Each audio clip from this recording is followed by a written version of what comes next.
नमस्कार प्यारे विद्यार्थियों।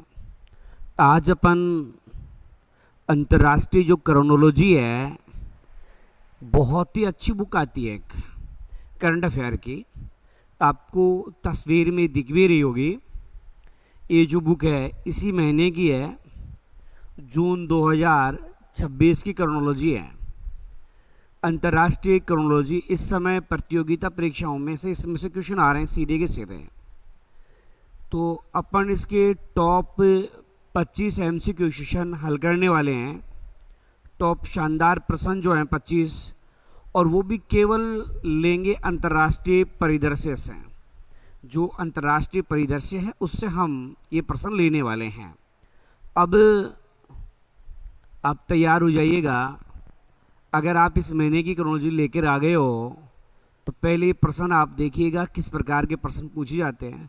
उसके बाद में वो बुक पढ़िएगा, या हो सकता है आपने पहले पढ़ रखी हो, तो आप इन प्रश्नों को हल कीजिएगा। कमेंट्स बॉक्स में अपने उत्तर अवश्य दीजिएगा। देखिए अपन शुरुआत करते हैं। बहुत ही शानदार क्लास होने वाली है आज की, मज़ा आने वाला है, इतने शानदार क्वेश्चन है इसमें। तो अभी देखिए सबसे पहले नंबर पर क्वेश्चन ले रहे हैं, वो देखिए आप। तो सबसे पहले नंबर का क्वेश्चन,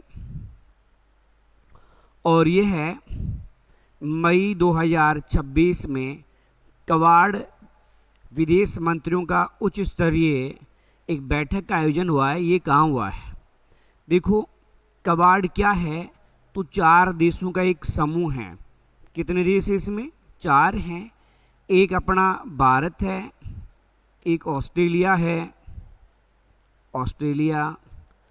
एक आपका अमेरिका है, और एक जो है आपका जापान है। ये 4 देश इस कबाड़ में शामिल है। कबाड़ नहीं है, ऐसे लगता है कि कबाड़ हो। चलो कबाड़ याद कर लो, आपको तो याद करना है जी। तो भारत, ऑस्ट्रेलिया, अमेरिका और जापान, ये 4 देशों का एक समूह है। इनके विदेश मंत्रियों की अभी उच्च स्तरीय एक बैठक हुई है। ये बैठक कहाँ हुई है? वाशिंगटन अमेरिका, नई दिल्ली भारत, टोक्यो जापान, या सिडनी ऑस्ट्रेलिया। तो इसका सही आंसर है वो है आपका नई दिल्ली में, या हैदराबाद भवन है। हैदराबाद भवन है, यहाँ पर ये मीटिंग आयोजित की गई है। और ये मीटिंग जो आयोजित की गई वो हमारे विदेश मंत्री जो हैं, भारत के विदेश मंत्री एस जयशंकर की अध्यक्षता में इस मीटिंग का आयोजन किया गया है। तो ये बातें आपको इसमें ध्यान में रखनी है। चलिए यहाँ इसका थोड़ा सा व्याख्या देख लो आप। तो नई दिल्ली में 26 मई को ये मीटिंग हुई थी। अभी कब होती है इनकी मीटिंग? 26 मई को, भारत की मेजबानी में। अर्थात आपसे पूछिए मेजबान देश कौन सा रहा है? भारत है। तो क्वाड देशों के विदेश मंत्रियों की उच्च स्तरीय बैठक नई दिल्ली के हैदराबाद हाउस में सफलतापूर्वक समाप्त की गई है। तो हैदराबाद हाउस में मीटिंग आयोजित की गई है। बड़ा इम्पोर्टेंट क्वेश्चन है ये। चलिए अब अगला क्वेश्चन है आपके लिए, और क्वेश्चन देखिएगा। नई दिल्ली में आयोजित क्वाड विदेश मंत्रियों की बैठक 2026 की अध्यक्षता किसने की है? क्या मार्को रूबिया ने किया है? देखो मार्को रूबिया विदेश मंत्री अमेरिका के, तो रूबियो याद कर लेना। हो सकता है भाई चर्चित कोई मीटिंग होती है तो उनके पूछ लिए जाते हैं। तो रूबियो अमेरिका के विदेश मंत्री हैं। पेनी वोंग है, ऑस्ट्रेलिया के हैं। ऐसे सोच लो कि ऑस्ट्रेलिया की जो विदेश मंत्री आई उनकी जो नाक थी बहुत ही पैनी थी। क्या नाक थी? वो क्या थी? पैनी थी। तो पेनी वोंग है, ऑस्ट्रेलिया के आपके क्या हैं? विदेश मंत्री है।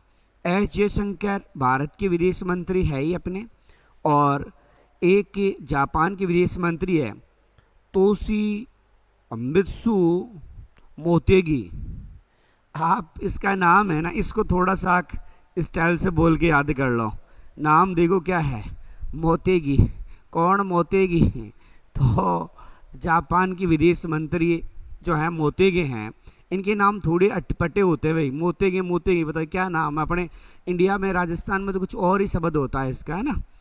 तो तोशी मित्सु मोतेगी जापान के हैं। अब इनमें प्रश्न ये था कि इस क्वाड की विदेश मंत्रियों की बैठक की अध्यक्षता किसने की थी? तो अध्यक्षता की थी एस जयशंकर, जो भारत के विदेश मंत्री हैं। चलिए, यहाँ नई दिल्ली में आयोजित बैठक में अध्यक्षता विदेश मंत्री एस जयशंकर ने की है। आपका आंसर एकदम ठीक है जी। अब देखिए, चीन की बढ़ती आक्रामकता को मद्देनजर रखते हुए क्वाड देशों द्वारा समुद्री क्षेत्र जागरूकता बढ़ाने हेतु कौन सी विशेष पहल शुरू की गई है, ये निर्णय लिया गया है। तो यहाँ देखो, एक तो दिया है आपके हिंद पैसिफिक समुद्री निगरानी सहयोग, एक क्वाड मेरीटाइम डिफेंस आर्किटेक्चर, एक सुरक्षा सागर पहल है, एक है Indo Pacific coast guard alliance है। तो किसका कौन सी एक विशेष पहल शुरू की गई है? तो ये की गई है हिंद पैसिफिक निगरानी, मतलब हिंद महासागर, और पैसिफिक मतलब प्रशांत महासागर, इनका एक निगरानी सहयोग संगठन है, उसकी स्थापना की बात की गई है। तो आपका आंसर नंबर ए सही है। तो देखो, यहाँ इसको लिखा है अच्छी तरीके से, हिंद पैसिफिक समुद्री निगरानी संगठन, जिसको हम शॉर्टकट कहते हैं IPMSE, चीन की बढ़ती आक्रामकता के मद्देनजर क्वाड देशों ने पहली बार समुद्री जागरूकता को बढ़ावा देने के लिए हिंद पैसिफिक समुद्री निगरानी सहयोग की पहल की है। चलिए, अगला क्वेश्चन है आपके लिए 4 नंबर, ये भी अच्छा क्वेश्चन है। क्वाड देशों द्वारा क्षेत्रीय कनेक्टिविटी और बंदरगाह इंफ्रास्ट्रक्चर को मजबूत करने के लिए पोर्ट्स ऑफ फ्यूचर परियोजना किस देश में शुरू करने का फैसला किया? बड़ा अच्छा क्वेश्चन है। जो क्वाड देशों के अभी विदेश मंत्री की मीटिंग हुई, उस मीटिंग में क्या निर्णय लिया गया कि क्षेत्रीय कनेक्टिविटी और बंदरगाह इंफ्रास्ट्रक्चर को मजबूत करने के लिए पोर्ट्स और ऑफ द फ्यूचर परियोजना किस देश में शुरू कर रहे हैं? मालदीव, श्रीलंका, फिजी या पपुआ न्यू गिनी। तो यहाँ सही आंसर है फिजी है। कौन सा देश है यहाँ? फिजी है। तो फिजी आपको ध्यान में रखना है। तो यहाँ यही बात इसमें दे रखी फिजी वाली, जो आप पढ़ लेना, PDF में टेलीग्राम पर डाल दूंगा बाद में। देखिए, क्वाड क्रिटिकल मिनरल्स फ्रेमवर्क के तहत चारों देशों ने, चार कौन? ऑस्ट्रेलिया, भारत, अमेरिका और जापान ने मिलकर कितने अरब डॉलर का निवेश करने का लक्ष्य रखा गया है? तो 10 अरब डॉलर, 20 अरब डॉलर, 50 अरब डॉलर या 100 अरब डॉलर। तो यहाँ सही आंसर है 20 अरब डॉलर। जो हमारे 4 देश है इस क्वाड में, भारत, ऑस्ट्रेलिया, अमेरिका और जापान, इन्होंने क्या किया है कि क्वाड क्रिटिकल मिनरल्स के लिए 20 अरब डॉलर का एक लक्ष्य रखा है इसमें निवेश करने का। अच्छा, इसके लिए क्या है? खनिज, खनन, प्रोसेसिंग, रिसाइकलिंग और सप्लाई चेन को मजबूत करने के लिए इस फ्रेमवर्क की घोषणा की गई है, जिसके तहत चारों देश मिलकर के 20 अरब डॉलर खर्च कर रहे हैं। चलिए, अगला है आपके लिए, बड़ा अच्छा क्वेश्चन है ये भी। तो मई 2026 को भारत अमेरिका के मध्य दुर्लभ पृथ्वी तत्व के निर्बाध आपूर्ति के लिए किस ऐतिहासिक समझौते पर हस्ताक्षर हुए हैं?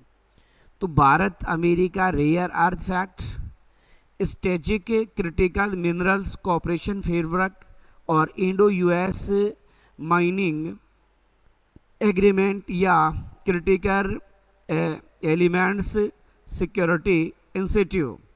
तो अभी क्या हुआ है कि भारत और अमेरिका है, दोनों देशों ने जो कि दुर्लभ खनिज है जिनको अपन रेयर अर्थ वगैरह बोलते हैं, उसके लिए हुआ है स्ट्रेटेजिक क्रिटिकल मिनरल। क्योंकि ये कौन से इनको क्रिटिकल वगैरह बोला जाता है, तो स्ट्रेटेजिक क्रिटिकल मिनरल्स कोऑपरेशन की स्थापना की बात की है 26 मई को इस मीटिंग में हस्ताक्षर हुए। चलिए अगला है Bharat America strategic critical minerals cooperation framework के तहत सहयोग के 3 स्तंभ इसमें कौन से थे? अनुसंधान, विकास और विपणन, खनन, प्रसंस्करण और पुनर्चक्रण, अन्वेषण, परिवहन और सीमा शुल्क, आयात निर्यात और भंडारण। सही ऑप्शन यहाँ बी है, खनन होगा, प्रसंस्करण होगा मतलब प्रोसेसिंग होगी, और रिसाइकलिंग है। तो ये इसमें रखा गया है, ये 3 स्तंभ थे इसके। तो बी ऑप्शन आपका सही है, यही बात यहाँ दे रखी है। अब चलिए 8 नंबर का क्वेश्चन आपको दोहराना है। 8 नंबर का क्वेश्चन जो है बड़ा शानदार है। मई 2026 में साइप्रस के राष्ट्रपति निकोस क्रिस्टोडोलाइड्स की भारत यात्रा के दौरान दोनों देशों ने अपने द्विपक्षीय संबंधों को किस स्तर पर ले जाने का ऐतिहासिक निर्णय लिया है? तो एक देश है साइप्रस, उस साइप्रस के राष्ट्रपति थे जिनका नाम है निकोस क्रिस्टोडोलाइडस। आप ऐसे सोच लो, देखो इसका नाम, साइप्रस के राष्ट्रपति का नाम बड़ा टेढ़ा है, कितना बड़ा नाम है, निकोस क्रिस्टोडोलाइडस। ऐसे नहीं लग रहा क्योंकि ये अभी देखो भारतीय यात्रा पर आए हैं, तो ऐसे सोच लो कि साइप्रस के राष्ट्रपति हैं, कहाँ के? साइप्रस के राष्ट्रपति, वो भारत में डोलने के लिए आए थे। तो देखो डोल शब्द लिखा हुआ है, डोलाइड्स, तो क्रिस्टोडोलाइड्स है। तो द्विपक्षीय संबंधों को किस स्तर पर ले जाने का ऐतिहासिक निर्णय लिया है? तो व्यापक आर्थिक साझेदारी या नैतिक रणनीतिक साझेदारी या पूर्व राजनीतिक एकीकरण, और एक है वैश्विक सुरक्षा गठबंधन। सही आंसर बी है, तो ये है रणनीतिक साझेदारी। तो बी आंसर सही है इसका, यही बात है इसमें भी। 20 से लेकर के 23 मई तक ये भारत यात्रा पर रहे थे। कब से कब? 20 से लेकर 23 मई तक। चलिए अगला क्वेश्चन है अपने लिए, भारत और साइप्रस के मध्य किस वर्ष की अवधि के लिए एक नया रक्षा सहयोग रोडमैप तैयार किया जाएगा? 2026 से 2030 या 2026 से 2031? तो यही ऑप्शन इसका सही है, 2026 से लेकर 2031 तक एक रक्षा सहयोग रोडमैप तैयार करवाने की बात की गई है। ये 5 सालों के लिए होगा। 10 नंबर का क्वेश्चन देखिए, यूरोपीय संघ के लिए भारत का प्रवेश द्वार गेटवे बनाने की इच्छा किस देश ने जताई है और IMEC कॉरिडोर का समर्थन किया है? साइप्रस ने, इटली ने, नीदरलैंड ने या नॉर्वे ने? तो अभी जो साइप्रस के राष्ट्रपति आए थे उन्होंने ये इच्छा जताई थी। तो यूरोपीय संघ के लिए भारत का प्रवेश द्वार बनने की इच्छा जताई है, वो साइप्रस के राष्ट्रपति ने जताई थी। तो साइप्रस है, ठीक है।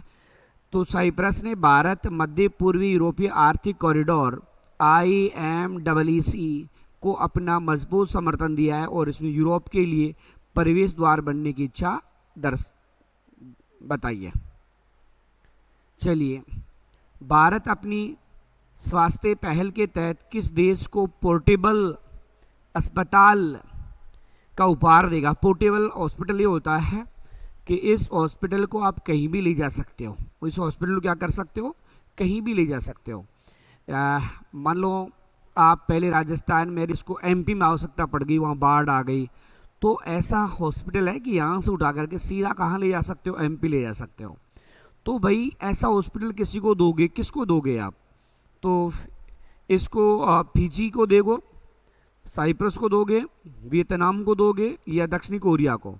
तो देखो साइप्रस को देंगे, मतलब साइप्रस को एक सरप्राइज देंगे, एक पोर्टेबल जो विषम नाम है इसका, क्यूब जिसको अपन बोलते हैं, वो देंगे। तो साइप्रस ही आंसर है इसका, ठीक है। आरोग्य मैत्री क्यों पहल के तहत, हमारी एक आरोग्य मैत्री है तो उसकी पहल है और हम पोर्टेबल हॉस्पिटल दे रहे हैं साइप्रस को उपहार के रूप में, गिफ्ट देंगे, पैसा नहीं लेंगे जी। चलिए, मई 2026 में रक्षा मंत्री राजनाथ सिंह ने किस नीति के तहत वियतनाम और दक्षिणी कोरिया की आधिकारिक यात्रा की थी? अभी लुक ईस्ट पॉलिसी है या एक्ट ईस्ट पॉलिसी है, नेबरहुड फर्स्ट पॉलिसी है या सागर विजन है? तो देखो मोदी जी पीएम बनने के बाद में, मोदी जी जब पीएम बने उसके बाद में जो एक्ट लॉन्च किया उन्होंने, एक पॉलिसी लॉन्च की, वो थी एक्ट ईस्ट पॉलिसी। कौन सी है? Act east policy, act east policy. इसके तहत इन्होंने अभी वियतनाम और अपनी दक्षिणी कोरिया में इनका एक प्रवास था, आधिकारिक यात्रा इन्होंने की है। किसने? राजनाथ सिंह जी ने, जो हमारे क्या हैं? रक्षा मंत्री हैं। तो ये इसी में यही बातें दे रखी है।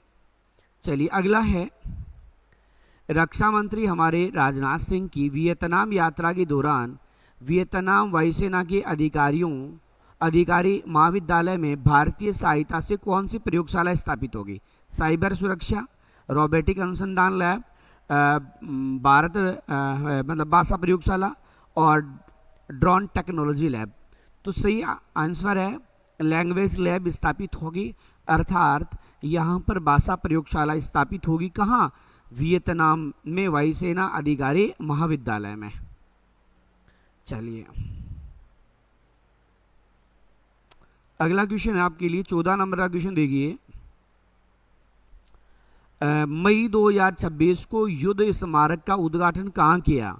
जो कोरियाई युद्ध हुआ 1950 से 53 के मध्य, उसकी 75वीं वर्षगांठ के उपलक्ष्य में था। तो हनोई वियतनाम में, सियोल दक्षिणी कोरिया में और दिल्ली में आयोजित हुआ, या बुसान दक्षिणी कोरिया? तो ये सियोल में हुआ था। भाई बात ही हम किसकी कर रहे हैं? कोरियाई युद्ध की कर रहे हैं। तो कोरिया की राजधानी है वो सियोल है, तो सियोल में आयोजित हुआ था ये। अगला क्वेश्चन देखिए, बड़ा अच्छा क्वेश्चन है जी, काफी चर्चित है। प्रधानमंत्री मोदी ने 15 से 20 मई 2026 के दौरान किन 5 देशों की ऐतिहासिक यात्रा की थी? तो कौन से 5 देश है जिनकी यात्रा की थी इन्होंने? तो देखो 5 देश में कौन कौन से हैं? यूएई है, नीदरलैंड है, देखो अपन ने देखा यूएई है, नीदरलैंड है, स्वीडन है, नॉर्वे है, इटली है। यही सही ऑप्शन। भाई यूएई की गई थी, नीदरलैंड की, स्वीडन की, नॉर्वे की, इटली, इन 5 देशों की यात्रा की है मोदी जी ने। ये ऑप्शन आपका सही है। यूएई का मतलब होता है संयुक्त अरब अमीरात। तो संयुक्त राज्य अमीरात में गई थी, नीदरलैंड में, स्वीडन में, नॉर्वे और इटली में, इन 5 देशों की यात्रा मोदी जी ने की। अब यहाँ पे मोदी की यूएई यात्रा के दौरान भारतीय रणनीतिक पेट्रोलियम रिजर्व लिमिटेड और किसके बीच में एक रणनीतिक पेट्रोलियम रिजर्व डील को मंजूरी मिली है? अमेरिको, एस्डॉन या कतर एनर्जी या रिलायंस? तो एडनॉक है। क्या है? एडनॉक है। इसका ऑप्शन जो है आपका बे सही है। देखो इसमें क्या है कि ISPRL एंड एडनॉक के बीच भारत के रणनीतिक भंडारों विशाखापट्टनम आंध्र प्रदेश, चांदीखोल उड़ीसा में 23 मिलियन बैरल तक कच्चे तेल के भंडार के लिए समझौता हुआ है। 17 नंबर का क्वेश्चन देखिए आप। मोदी की नीदरलैंड यात्रा के दौरान गुजरात के धोलेरा सेमीकंडक्टर कैथ लैब स्थापित करने हेतु टाटा इलेक्ट्रॉनिक्स ने किस डच कंपनी के साथ समझौता किया है? तो ASML के साथ में समझौता किया है, ए ऑप्शन इसका सही है। क्वेश्चन नंबर 18 देखिए, बहुत ही इंपॉर्टेंट है, काफी चर्चित है इस समय। नीदरलैंड के लेडेन विश्वविद्यालय द्वारा भारत के 11वीं शताब्दी के चोल साम्राज्य के कितने ताम्रपत्र जो हैं वापस दिए हैं, जो कि चोल राजा राजेंद्र चोल प्रथम के बारे में थे। तो 12 ताम्रपत्र, 24 ताम्रपत्र, 50 ताम्रपत्र या 10? सही आंसर है 24। कितने हैं? 24 ताम्रपत्र हमें सौंपे हैं नीदरलैंड ने, जो कि चोल वंश के राजा राजेंद्र से संबंधित थे। देखिए इसमें और पढ़ना आपको, लेडेन विश्वविद्यालय ने भारत के 11वीं शताब्दी के चोल साम्राज्य के 24 ताम्रपत्र वापस सौंपे हैं, जिनमें नागपट्टिनम के बौद्ध मठ को अनेमंगलम गांव दान देने का तमिल व संस्कृत में विवरण मिलता है। ऐसा उल्लेख मिलता है कि नागपट्टिनम के बौद्ध मठ को अनेमंगल गांव जो है वो क्या दिया गया था? दान। मई 2026 में स्वीडन के सर्वोच्च नागरिक सम्मान royal order of the polar star किसको दिया गया? जो बाइडेन को, मोदी को, जयशंकर को या द्रौपदी मुर्मू को? सही आंसर है प्रधानमंत्री श्री नरेंद्र मोदी को ये पुरस्कार दिया गया। ठीक है, किसका? स्वीडन का। स्वीडन का पुरस्कार है रॉयल ऑर्डर ऑफ पोलर। ये मोदी जी को 31वें नंबर का पुरस्कार है जो अंतर्राष्ट्रीय पुरस्कार मिला हो।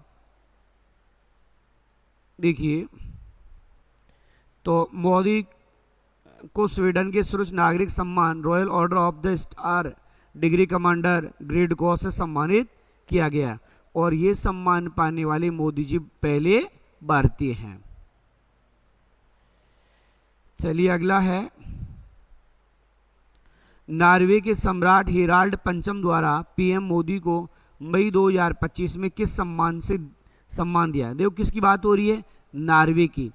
The order of Norway, the royal Norwegian order of merit का grade cross, king Harald medal या नॉर्डिक पीस? तो बी ऑप्शन सही है, the royal Norwegian order of merit award दिया गया इनको। ठीक है, बी ऑप्शन सही था। चलिए 21 नंबर का क्वेश्चन है, गुजरात के लोथल में बन रहे राष्ट्रीय समुद्री विरासत परिषद के विकास में आधिकारिक भागीदारी बनने वाला देश कौन सा है जिसने सहमति दी है? यूएई है, इटली है, नॉर्वे है या स्वीडन है? अपने बन रहा है राष्ट्रीय समुद्री विरासत परिषद बन रहा है जो लोथल गुजरात में। कौन सा देश पार्टिसिपेट करेगा? तो इटली करेगा भाई। कौन करेगा? इटली। ठीक है, आप ऐसे सोच लो, समुद्र में बैठ के आप इडली डोसा खा रहे हो, समुद्र में बैठ के क्या खा रहे हो? इडली डोसा, इसलिए इटली है।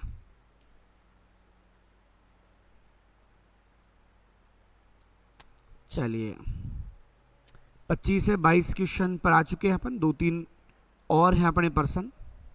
मई 2026 को विश्व स्वास्थ्य संगठन द्वारा किस वायरस के प्रकोप को अंतर्राष्ट्रीय महत्व का सार्वजनिक स्वास्थ्य आपातकाल घोषित किया है? तो monkey virus, Ebola virus, corona virus, Omicron और जीका वायरस? तो इस समय काफ़ी चर्चित एक वायरस जिसका नाम है इबोला वायरस है। चलिए,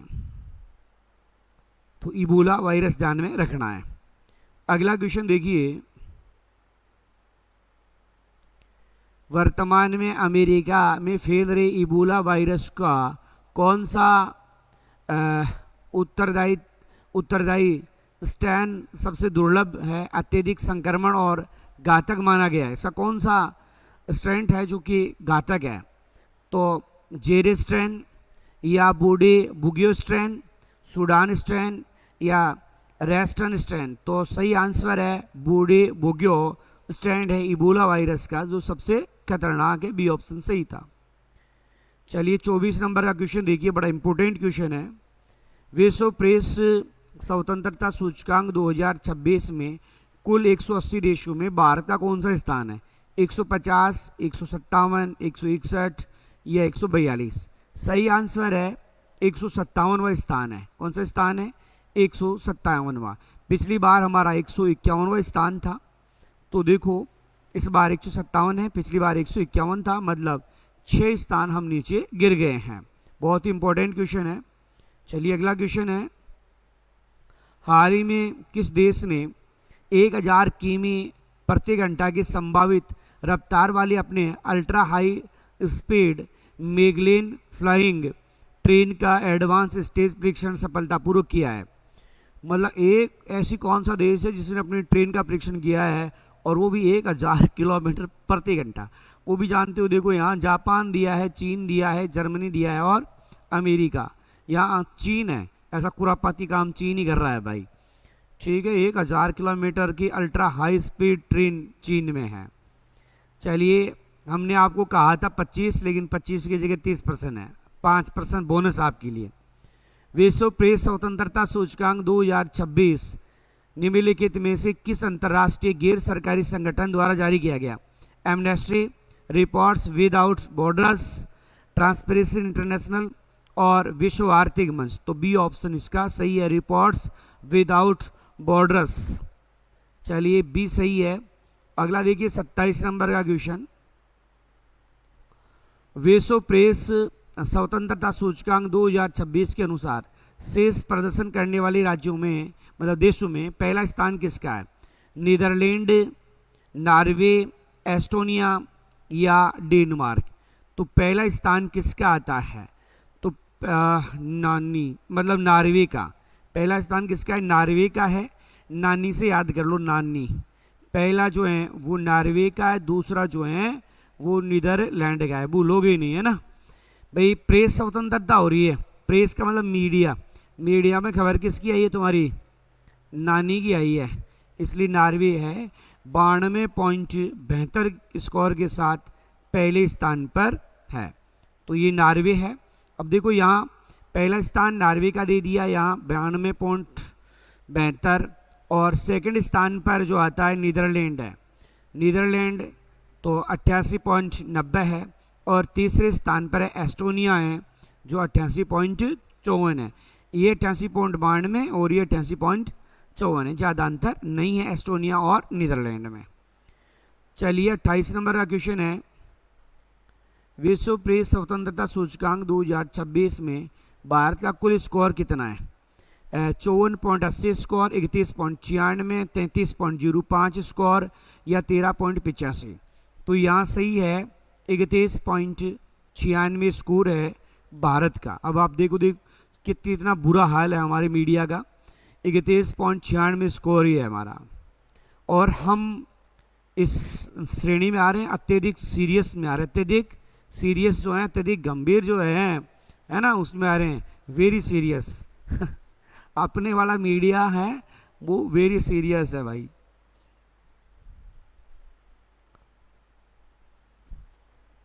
विश्व प्रेस स्वतंत्रता सूचकांक 2026 के अंतर्गत भारत के पड़ोसी देशों में किस देश की स्थिति भारत से बेहतर है?